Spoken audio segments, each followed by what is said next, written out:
Next up, we are going to hear from a national organization called the Teaching Artists Guild. It is a member-driven organization committed to the professionalization and visibility of artists who teach. So in this information session, you'll learn a bit about what the Guild does and how you can join. And without further ado, I guess I'd like to give a warm welcome to Miko Lee, the Interim Executive Director of the Teaching Artists Guild. Welcome. Thank you. Hello, Kentucky. I'm so happy to join you and hear a little bit about the great work that you're doing. I love just hearing a little bit of the last presentation and hearing about UDL training for teaching artists. Yay, that's excellent. So I'm here today to talk to you about some of the work of Teaching Artists Guild and hope that you will join us if you're a teaching artist yourself or you want to share with the teaching artists that you work with. So a couple of things that we always do at the start of every one of our presentations is to honor the native land. And we do this to recognize that we are all on stolen territory. And so I am calling to you from the land of the Ohlone peoples in Berkeley, California. And this is a great map, and there's a website link right there, nativeland.ca, where you could link on it and find out what native territories you are standing on and how you can work with the Indigenous people that are in your area today, because we recognize that Indigenous folks are around us and thriving and living and creating art and making art that's going to carry on down 7 generations. So I want to just thank you all for inviting us to be here. And what we do at Teaching Artists Guild, let me move my little box over. Samuel was saying this at the beginning, we work to just raise awareness about what teaching artists are and provide tools for them to utilize. Because as you all were saying, what is the dream? The dream is that we have access for arts education for all peoples. And teaching artists can come in many different forms. And I also want to point out that every single piece of the art that is shown in this is created by teaching artists working with young folks. And I have captions for each of those so you could see them.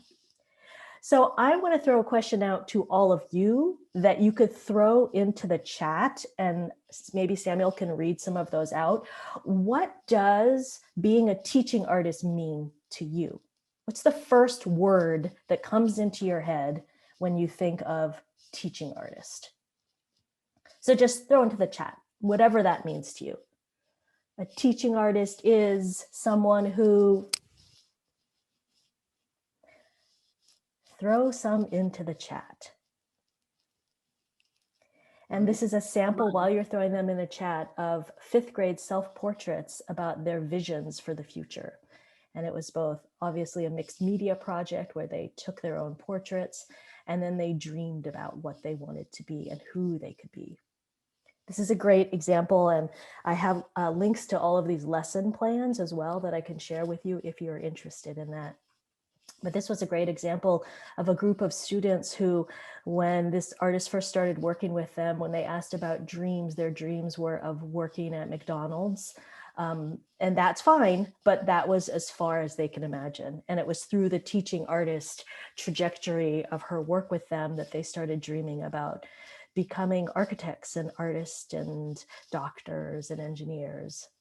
So we know that one of the great things of teaching artists might be the ability to explore the world in a bigger way. So I'm wondering if there's some things that have been thrown into the chat that somebody can read out for me, because I can't see the chat from this mode. Sure, yeah. Someone who learns, engages, are people the art? Someone who shares something new, shares a new way to express yourself, makes space for young artists to discover, explore, and share their creative voices. Someone enriching, someone who can enhance a person's arts education and give easier access to people than larger institutions. The highest calling, sharing the joy of art making, the joy that I feel when I make art and the joy that I feel when they make art. Love, thank you for all those. So some people will ask, what is a teaching artist? I mean, all of you know what a teaching artist is, and many folks have come up with this definition, which is both educator and a working professional artist. And then there was a cohort of teaching artists from across the country that came up with this whole manifesto on the right that is about why we're teaching artists, what we believe in, and where we do the work. Because many people think teaching artists are just folks that work in schools, right? They think, oh, an educator is somebody that works in schools. But teaching artists are people who work all over the place, in hospitals, in institutions, in senior centers, in community centers, out on the reservations, in all different parts of our community and our world, in healthcare. I mean, we are seeing so many teaching artists really step up and find ways of addressing the COVID-19 crisis in really interesting and powerful ways. So this is our Teaching Artist Manifesto that, again, is created by many different folks, just talking about what is it that we do and why is it important. And I have little postcards of that if anybody wants. I could send to you. So today I'm going to talk with you about some of the tools and strategies we use in the field. One of them is the Teaching Artist Asset Map, and then I'm going to talk about the pay rate calculator, and then professional development. Really what we're about is sharing knowledge, and that's taking knowledge from all folks throughout the country. I love that your conversation earlier about access, and I would love to talk about that in more detail later. A huge interest of mine, having been a VSA site for many, many years, is really access and inclusion, and how do we make that real? How do we make that a reality? This is an integrated class right here that is in Mexican music and dance, and it is an integrated class with typical music students, typically developing music students, and then a segregated special education class where they combine together and create original works. So there are some really amazing ways that we can reach all of our learners. So first I'm going to chat with you about the asset map. So, and just throw questions that you have for me into the chat, and we're going to bundle them all up and I'll get to them toward the end. So right now we have this Teaching Artist Asset Map, and it is an amazing tool that teaching artists and arts organizations can go and enter their own information into. And I see that in Kentucky, you have a roster that has about 60 teaching artists on there, which is great for the state.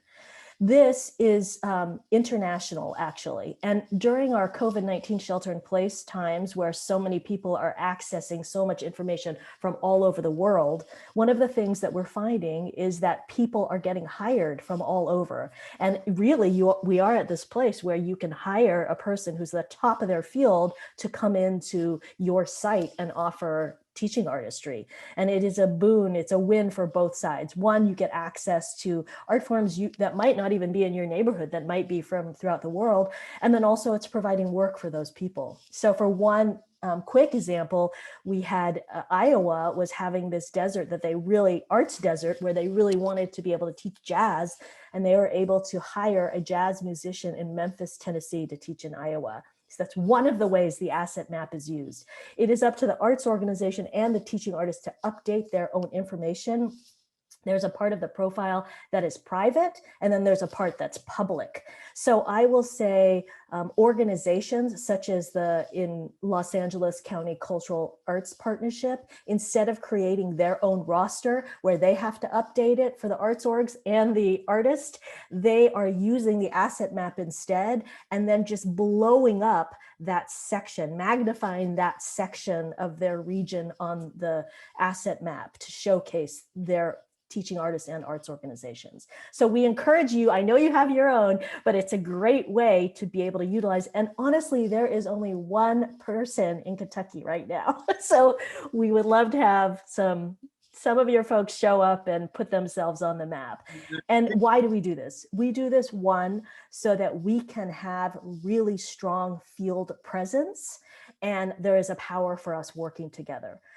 This last year, when the shelter in place happened, and then when the murders of George Floyd and Breonna Taylor happened, there were about 25 of us from across the country that got together and said, let us create a position paper and talk about this. And and talk about how teaching artists can be part of the solution. But we actually did not have that data. We did not have enough teaching artists listed on the asset map to be able to really make that happen. So we've been doing this big push with these listening tours to be able to increase the amount of people that are on there. And I will say that we are one of the hubs for the International Teaching Artist Collective that has a conference every 2 years. And they actually now use the asset map as a community organizing tool. So when they first opened up a new branch in South Africa, the first thing they said is put yourselves on the map so that you can communicate and that you can be connected to each other. So that's one of the many ways that people are using this asset map. So we would love to have you join us and become a part of it, because we think it's an important way to really see what's happening in the field and also connect with other regions. So we're doing an upgrade on this right now. This is only the big part of it. You can unpeel the layers and you can search by art form. So if you're looking for somebody in a certain region or a certain expertise, you can actually go deeper and find them. And we recently added the categories of cultural practice and traditional artist. And that is really to try and be inclusive in terms of the definition of teaching artist and who considers themselves a teaching artist. So it's a great tool to provide access to jobs and provide access to community. In our new upgrade, when you click on your area, you will also see the closest kind of teaching artist gathering community possible. So we're looking forward to that. The other tool that we have created by and for teaching artists is the teaching artist pay rate calculator. So this is something that came out of a national conference where many of us teaching artists were sitting around the table in Philadelphia and saying, well, how much do you earn? Well, I earn this much. How much do you earn? And everybody had a different rate, and everybody had a different rate, not only based on their location. I mean, they could be in the exact same location and earn a vastly different rate, but also on how they were being paid, whether mileage was included, whether supplies are included, whether prep and planning. And so we worked with the Living Wage Institute to create this living wage document. And it has been an aspirational tool. Because if you start plugging in your info, you look at that and say, wow, that is such a vast difference from what I am actually making. Many teaching artists have said that. There are a few national organizations that have the funds that do utilize this to pay, such as Americans for the Arts, but many organizations cannot meet this means. And so we have worked with funders like Grant Makers for the Arts to be able to say, this is why teaching artists need to be paid, need to be recognized, and this is why you need to fund the arts in a bigger way. But it's used now by teaching artists when they're negotiating salaries. So they'll say, okay, this is my expertise and my level, and this is what I should be making. I understand you cannot meet that, but what are ways you can acknowledge my experience? And so we are working on a set of tools, advocacy tools for teaching artists to be able to use the pay rate calculator. That's in process. Oh, the other thing we're doing with our upgrade is starting to collect real-time actual data. So this is aspirational. So it says what you should be making. What we are going to be collecting is what are you actually making? And then that information will be saved onto each teaching artist private profile in the asset map. So there will be the profile, like there will be the Samuel profile in the asset map, and then Samuel will be able to look at and recognize how much he has been paid over time. That's anonymous, private to that teaching artist, but collectively we will aggregate that data and be able to look at it. And we are working with Creative Generation to be able to do a study to say, okay, this is what teaching artists are actually making, and this is what they should be making. How do we work toward closing those barriers? So that's coming. The other thing that we do is professional development. So back in the day, of course, we did it live on different topics. This one is in Sacramento, California, and it's all a day-long workshop on multiple intelligence. This one is in the state of Oklahoma, and it is on social emotional learning and teaching artistry. And that was a 5-day long. But we also do adapting to our times, of course, we do online virtual training. So this was a training that was all on, it was actually requested by us from a convener that pulls together arts organizations. And they wanted to train the arts organizations to train their teaching artists on how to make their online learning more interactive and providing really good tools for them. So what we did was custom designed a professional development that was an hour and a half on how to make their online learning more accessible, but also doing it through an anti-racist lens. So we wanted to provide them with the online tools, but we wanted to make it active and provide them with all replicable activities that they could work with their teaching artist, and their teaching artists could then take into the schools. So that came with lesson plans, and it was led by myself and Victor Sawyer, who's from Tennessee and is the co-chair of Teaching Artists Guild, and Giselle Pena, who's the head of Luna Dance. So 3 different teaching artists in 3 different art forms. My art form is theater, by the way.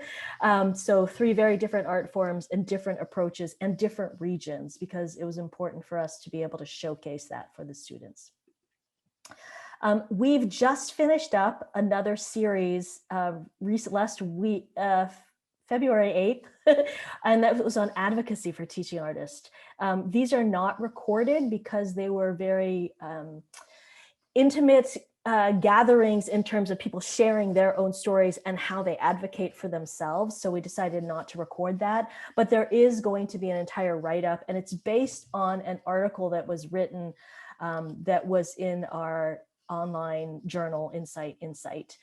So this was, again, a webinar that was a series of webinars all on advocacy and different aspects of advocacy, one built upon the other. So we'll be writing about this a little bit more in case you missed it. Oh let me see, let me go back. I don't know why my slide did not show. Let me see. Oh, how sad. Okay, oh, I'm so sad my picture didn't show up. It was so pretty. We are doing a whole series right now of BiPAC youth-led workshops. And these are workshops that are, the dates are all on my missing picture, how sad. These are, actually our next one is March. We had the first one, Adultism versus Youth Voice. And that happened 2 weeks ago. And then our next one is in March, and that's on Afrofuturism. These are all taught by young youth of color. The next one is how you can be a dream facilitator. So that's a little bit about how to make online learning engaging and fun. And then arts inspired youth justice. It's on utilizing teaching artistry to really work with young people who are interested in making change. As many of you know, some of our young people that are the head of big movements now all cite teaching artistry as a big inspiration for their work. So as many of you might know, the Parkland kids who started the gun control movement, and after suffering that horrific tragedy, were able to pull that march together. They say the biggest influence for them was their theater teacher. And the same thing with folks that started in Ferguson. So this is all led by young folks talking about how arts has really propelled them. And then the last one is re-engaging with play and wonder. And this one, again, is focused on really creating a nurturing classroom for young people. So we invite teaching artists or anyone to attend any of these. It is basically free. It's on a sliding scale. We really want to make all of our workshops as accessible as possible. So they are all provided with ASL, American Sign Language, and closed captioning with CART. And so we really hope to see people there. We do it on a sliding scale and ask folks that could afford to pay for it, to pay for themselves, and another teaching artist that can't afford it if possible. Miko, I'm sorry to interrupt you. Could you just briefly explain what BiPAC means for folks who may not know? Yes, please. Oh, thank you, Samuel. BiPAC is Black, Indigenous, People of Color. So when earlier you were talking about access, and you're also talking about how to reach students and how to work around racial justice, there is a very big movement to push toward hearing unheard voices. And a lot of that have been Black, Indigenous, people of color voices in teaching artistry and working with the students. So that is a great way and a step toward anti-racist education. Thank you for that question. So one of the other things we do at TAG is we have a monthly blog. We used to produce a quarterly magazine, but quickly during shelter in place, we could not plan things a quarter in advance because our world was changing, not just every month, but not just every week, but every day, as you all are well aware. And so instead, we want to focus on teaching artists' voices that are really about making us think about the world in a different way, and also inspiring us to make change. So that's why it's called Insight and Insight. These images here are from our November whole blog that was all on Indigenous voices and how these 4 Indigenous folks want people to teach about their culture and how they teach about the culture and what are the nuances in that. So that changes every month. We invite you to check that out, and that's free. And all these resources are free.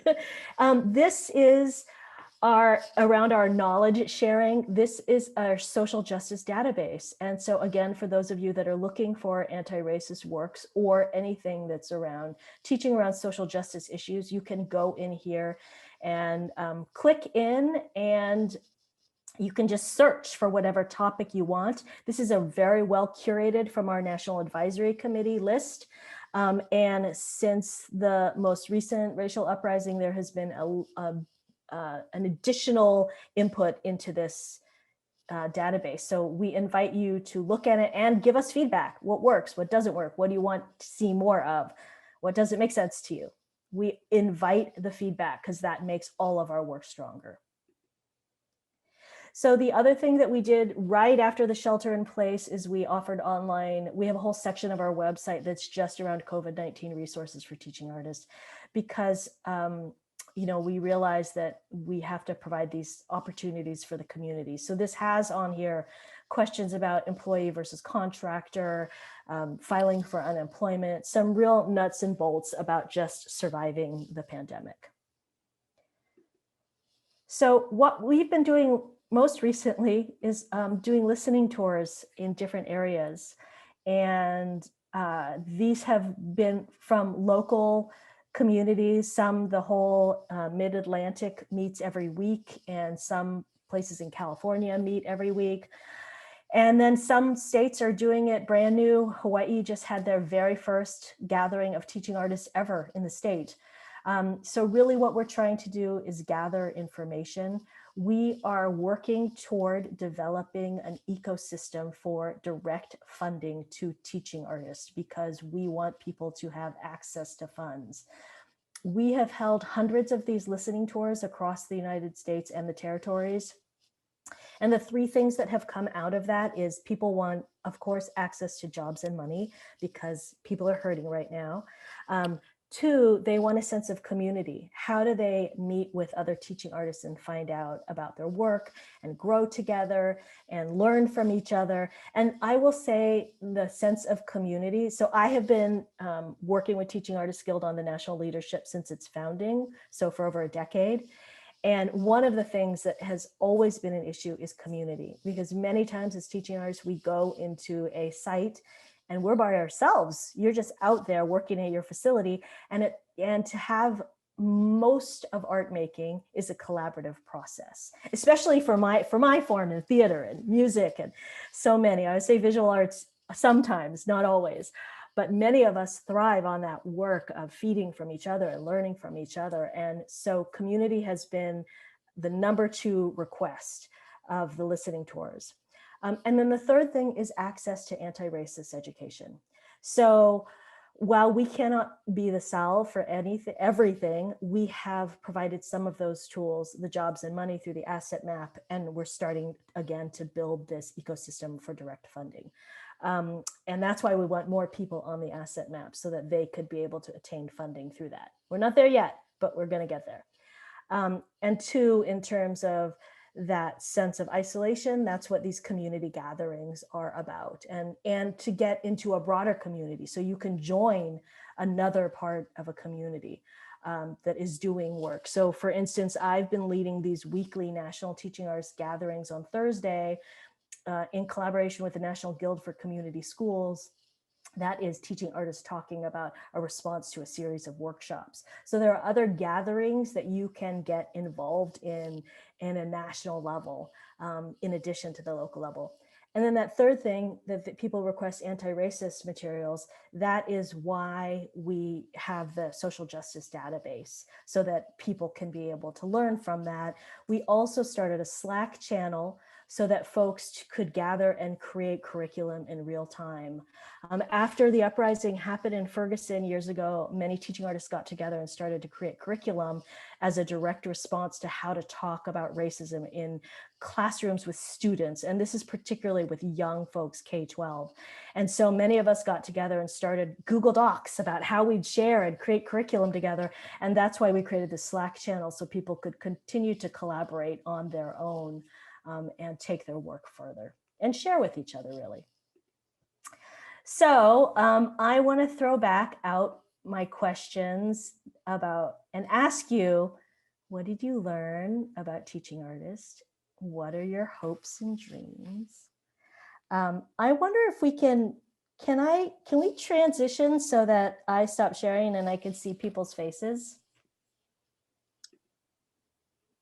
We can certainly try. One moment. So I did stop sharing. Okay, there we go. There's some faces. Lovely.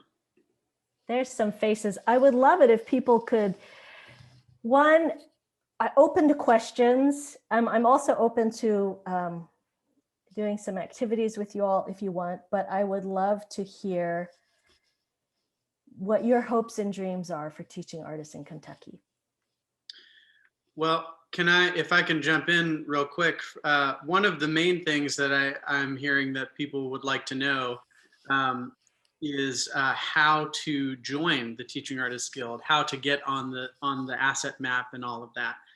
What's the application process like? Is there one? All of that. So this is not, so Samuel, that is in the links, but I will put it in here too.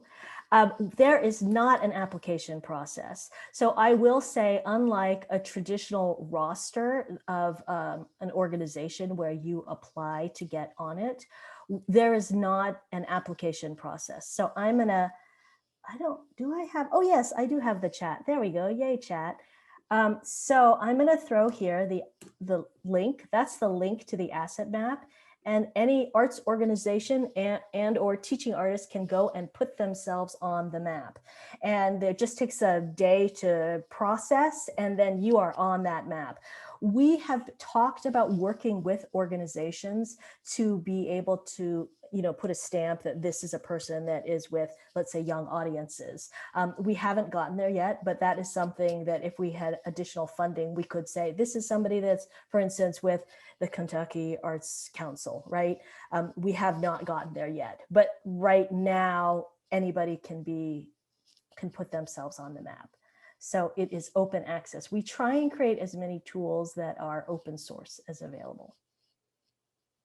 Other questions and hopes and dreams? Are some of the things that I have been talking about resonating with people, or some things you're thinking, why are they thinking that? What are some of those things that are resonating? If you'd like to drop it in the chat, I can gladly repeat it. Any thoughts or questions? Or if anybody wants to just unmute and speak, that'd be great too. Yeah, if Eric is available to do that, yeah, I don't think. I see. But while we're waiting on that, if I could follow up with one more clarifying question, then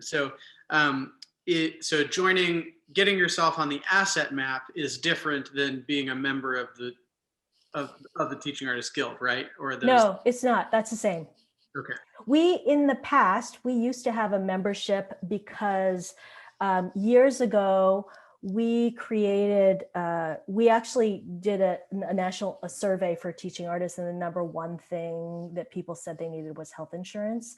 But this was years ago, before the Obamacare. So what we did was transition that paid membership into free to make it accessible to everybody. And at one time we had a membership fee for arts organizations that could afford to pay. But for right now, everything is free. You get on the asset map, you become a member. Honestly, you don't have to even get on the asset map. You can have access to all of the social justice database, the workshops, anything that you want to get involved in. You really choose how much you want to be involved. That's great. Yeah. I'm seeing that people are really loving the environment of inclusiveness that's being stressed. Absolutely. Any other questions people would like to ask? Oh yeah, hi Mary. Hey, I just am blown away with how well you're doing this. You're just very good at your job. And I'm very appreciative of what it might take to implement this in Kentucky. And I've been listening to the wonderful conversation of the last hour and getting to know you Kentucky arts people again. I used to be very involved. And Kentucky, the opportunity to include history of our state, history of America, in as well as the arts, because I absolutely love what you were saying, Miko, about the indigenous land and appreciating that. And there are 5 different sections of Kentucky that they've broken it down into for lots of reasons, but tourism and other things. And each one of them kind of has different topographical issues as well as different histories. And there are historic homes in each one of these. Are many, what are we, Sam, are we 123 counties? 128? I forget. Anyway, it's a lot of counties. And the idea that in an historic home, you could maybe bring some of these artists, teaching artists, together with the public, it brings people to different levels of awareness and creativity and depth. And I think there's a lot to be said for that. I've been, along with a lot of my friends here in Louisville, reading lots of histories. I don't mean to be going on so long, but about, Caste by Isabel Wilkerson and white fragility, and learning what we didn't know, which I think is imperative to being effective in teaching different cultures. And I didn't see all the faces, but we looked like a pretty white crowd at the moment. And I'm just thinking that might be implemented in your training somehow. And maybe you already are. Thanks. You're doing a great job, all of you. Thank you. I love this whole thing about teaching history and ways that we teach history. I think teaching artists can do such an amazing job that way. I'm actually prepping one of our whole blogs around community mapping and different ways that teaching artists are using community mapping. So there's a teaching artist, this is slightly off topic, but you just made me think of this, Mary. So there's a teaching artist in Baltimore that has been doing this work around redlining. And so as some of you might know, redlining was a tool that was used to isolate and target so that Black folks could not have access to buying property. And so this is a white teacher who went into a predominantly African-American classroom and did this redlining project with the students where they were doing real life mapping. So of course the math skills you're getting from mapping, right?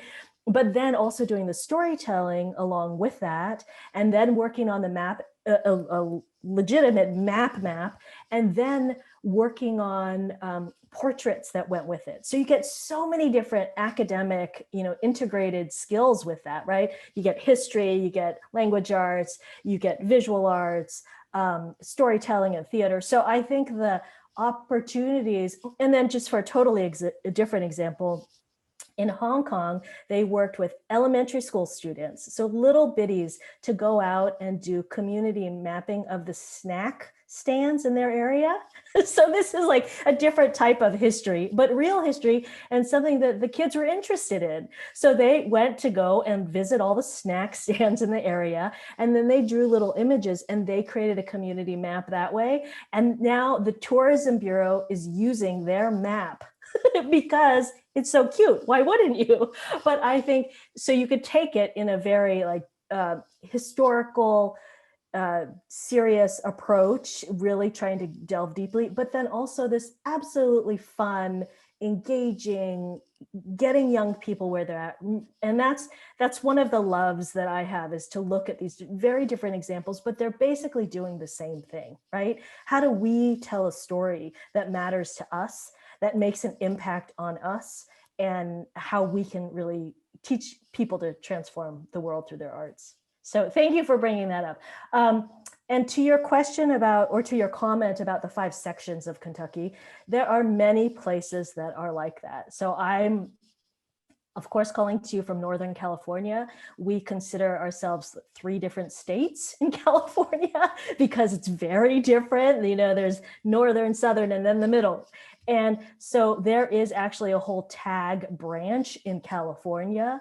And in that tag branch, we have regional leads. So it's very different. And there's 7 different regions, including one on a reservation. And in those leads, there's one arts organization along one side teaching artist.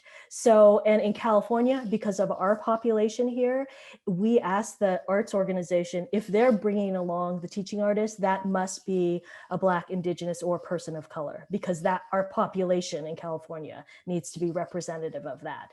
So when we have those gatherings that come together, it's everybody gathering in one place and then separating with the administrators together and then the teaching artists together, working on a same issue, but really then you're hearing from people that are on the ground doing the work versus the administrators. And I, having had both hats on, I led my own arts organization for many years, so I get the nuances. And also when you believe in teaching artistry, you want to support it, but man, you're trying to make that budget work and it's not going to work. So it is imperative to us to have those separate categories and then to bring folks together to really come up with workable plans together. So I think with the 5 sections of Kentucky in that same way, because there's these regional specificities that are only going to speak to that one region, it's great if you have leads in those areas. And in regards to your reading cast and all these other things, if you don't have that currently, I mean, great to develop it in your community. Yes, go for it. And also, there's national conversations that are happening. I know an amazing teaching artist that's holding very specifically a book club on cast. So there are folks that are doing this work. I will follow up with an email to Sam to maybe send out to everybody that has my contact information, because if you want links to any of those things, and feel free on the TAG website, you can go on there and write to me or any of our leaders and just to find out more information and to links with broader work that's going on. I see a hand from Shannon. Let me unmute you here, and then hopefully this works. Great. Hi. Hi. Thank you so much for all of this great information. I got my ed theater degree at NYU decades ago, and we had a group of grad students who dreamed of a teaching artist network. We called it Artist Tree. And here it is. It's TAG, and it was here the whole time. So it's very thrilling. I'm not exactly sure what my question is exactly, but a dialogue that I would like to open up with the roster artists at the Arts Council and beyond is, I think that it is impossible to teach art without simultaneously teaching humanity. And I very much like that so much of the information and the way that TAG seems to be talking is that anti-racist theater is not like a new unit. It's the basis. This is where we begin from. It is the, what's the word I'm looking for? At any rate, I feel like something that we deal with on the Arts Council here is that we are teaching in a very conservative, very red state. And I was very aware, I was teaching Poetry Out Louds on January 6th in 2 different schools. And the teachers and students had very different reactions to what was going on in the Capitol, based, of course, on where they were in the state. And I feel like it's my duty as an artist and a human to represent that common humanity is the standard. And yet there is pushback from teachers and administration. And I would just like to have open conversation about that, and how we as teaching artists remain true to our own morals and ethics in the classroom, at the same time not being kicked out of the school or having the school go, we're not going to have Arts Council roster artists come again and bring their crazy radical ways. So that's the topic I sort of want to bring up. I think that is a great call to action for your community. That's really specific. And that's something the Arts Council could do. And I would hope that you all could do that and pay those teaching artists to attend.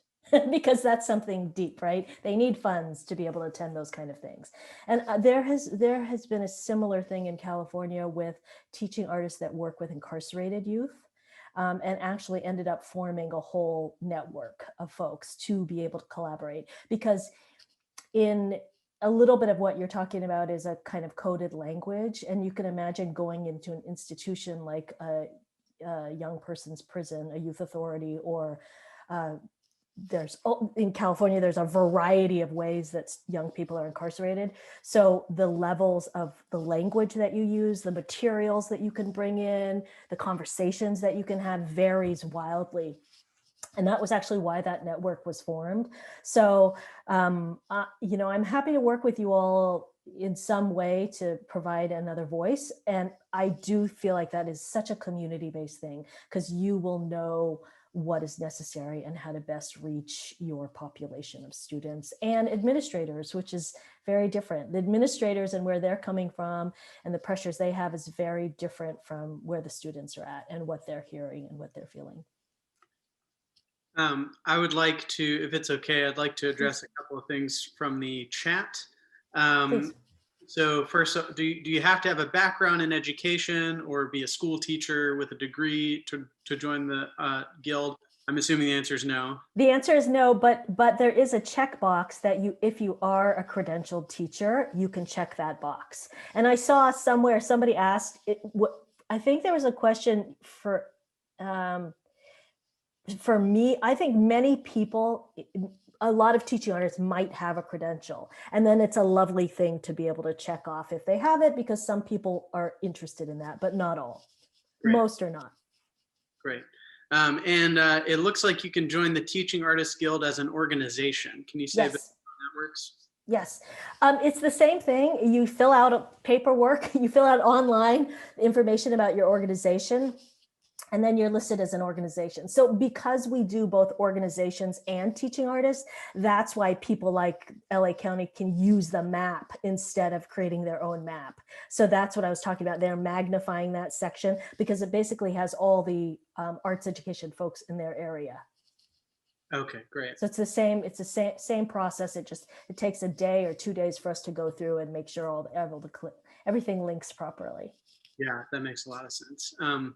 And so this is interesting too. What are some of the trends that you see nationally regarding the number of teaching artists working?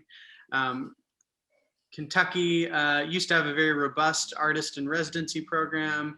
There have been lots of cuts over the years. So from your perspective, are you able to see how other states are faring in terms of funding for teaching artists? Oh, this is such a painful, this is a big part of the conversation that we have been having, because we are seeing many people leave the field entirely because they just cannot survive. They cannot make it. So they're taking jobs. They're taking jobs, you know, the few jobs that are around in different places like grocery stores or, you know, the kind of essential work, food delivery, things like that. We're seeing many people leave the field. So that's that. However, with that, I am, for the first time in my career, and I have been in arts, I was in professional theater, but always taught. So I've been in arts education for many decades. And one of the things I'm seeing for the first time is a newfound interest in teaching artists, in supporting them, in believing in their work. And I'm part of many conversations about the creation of a new WPA, or a Creative Workers Coalition, that would be on the federal level. And this is really being discussed right now, and teaching artists are a big part of that. So I feel that coming, yes, it is very hard right now. It is difficult for all of us in the shelter in place, and it looks like, you know, according to Dr. Fauci, it's going to be in masks another year at least. So that's difficult. However, the trend has been toward seeing a value in teaching artistry. Earlier, I was talking about this gathering of many of us that nationally that came together and said, how can we really speak out about how teaching artists can make a difference? That ended up being a position paper that was presented to, at the time, both administrations, and now many elements of it are being adopted by the Biden administration. And there are aspects on there that are about creating an arts worker corps that's similar to the Peace Corps. That many other elements, and across sector work about teaching artists having an impact in many different sectors. So for one tiny example, in healthcare, we know that there are various views about mask wearing, but is also the number one way that you can prevent the spread of COVID-19. And so teaching artists in many different parts have started to work on commission pieces around creating murals or creating different types of masks, creating education programs. So there is a lot of cross-sector work that's happening for teaching artists. And just as another healthcare example, because I think people don't always think of teaching artists in this way, we profiled a teaching artist with Youth Speaks that created a whole program around diabetes prevention. And what they found is, you know, there's a huge number of specifically African-American and Latino kids that are at an increased risk for diabetes. And so this teaching artist created a spoken word program that was all around diabetes prevention. And it was over multiple years. And they actually tracked it and found the kids that were involved in that program that were learning about diabetes and then creating these PSAs about it. Actually, the amount of students impacted decreased their diabetes. So I think the possibilities for teaching artists to really make change in our land, in our world right now that has so many different challenges is really great. So while the instant answer is it is hard, people are out of work, people are leaving the field, and budgets are being slimmed and cut, I also feel like there's great opportunities for growth right now. Excellent. Thank you so much. I think we probably have time for one more question. If anybody has any final things they'd like to offer in the chat, or you can use the raise hand function, or just raise your actual hand. Yeah, Mary, I'm sorry, Mary. I'm going to jump over to Pat if that's okay. I see a hand from Pat. Let me unmute you here.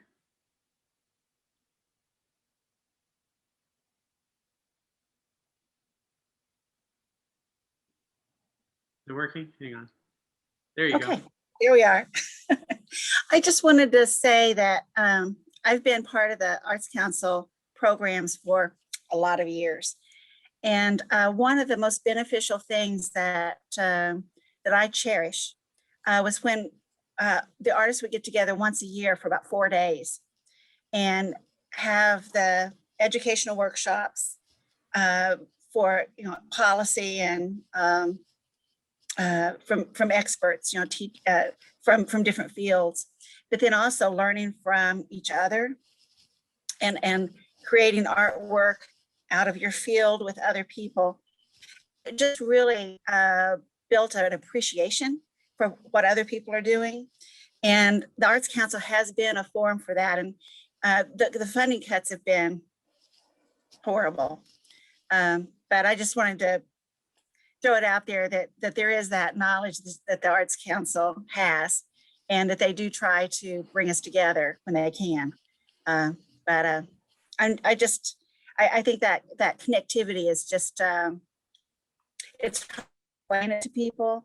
And then once you experience it, it's really something you want to share. Yes, the gatherings. Oh, I miss gathering in person.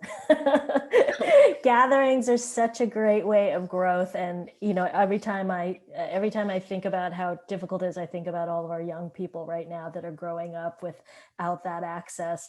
I will say that one of the things, so yes, great. I still think the opportunity of pulling together folks virtually has been a boon during this time. The International Teaching Artist Conference, I guess it was in November. It was supposed to be in South Korea. Prior to that, it was in New York. It's going to be in Toronto next in 2 years. And instead of having 150 people in person at that conference, there were 3,000 people online. So I was holding breakout rooms with a teaching artist from Montreal, in one room, somebody from Montreal, somebody from Chicago, somebody from Philadelphia, and somebody from Ghana and somebody from Hong Kong, all in the same room, all talking about artistry and collaboration together. It was very exciting. And one of the things that came out of that was, okay, even when we get back to in-person, we need to maintain some kind of virtual access, because the openness, to go from 150 people to 3,000 people, that's just deep, right? You can make such different kind of change. And I will say, though it's not as great as like getting your hands, wet or doing a dance in person with somebody, there was some collaborative online art making, which I thought was really interesting and fun. So I still would encourage your council to pull teaching artists together. It's happening in other places where teaching artists are coming together that are not being paid, but the facilitators are being paid, and they are coming together and they are meeting. And the first thing is just having conversations, because people miss each other. Honestly, just miss talking. And then throwing out a few guided questions. We have this whole facilitator's guide that people can feel free to use, and then they customize it for their area. So it looked very different in Hawaii than it was in Chicago, right? But one of the beauties is just talking to each other, sharing. How do you do your online lesson? Are you doing online lessons? Are you in person? How do you work with, your special needs populations? What is that about? So that has been an actually exciting thing to hear. And I would say for your folks, I would encourage your council to pull folks together. And then I would say there are other places that are having teaching artists meeting regularly, and they could join those. It's not going to be specific to their region, but it is connecting with other teaching artists.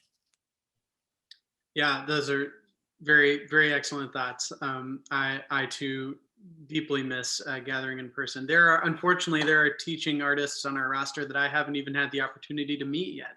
I've only been in my position here since 2019. So I'm very eagerly awaiting ways for everyone to get together again and meet, whether virtually or in person. But we're gonna have to leave it there for now. I want to say thank you so much for being here, Miko. This was very informative. And if you are an arts educator of any kind, if you identify yourself as a teaching artist, please go explore the website. I will pass on Miko's contact information and find ways to plug in. So we're now going to take another very short break, and we're going to resume at 12 o'clock for our Teaching Artists Showcase, which you won't want to miss. So thank you all so much. Take a little break. Thank you.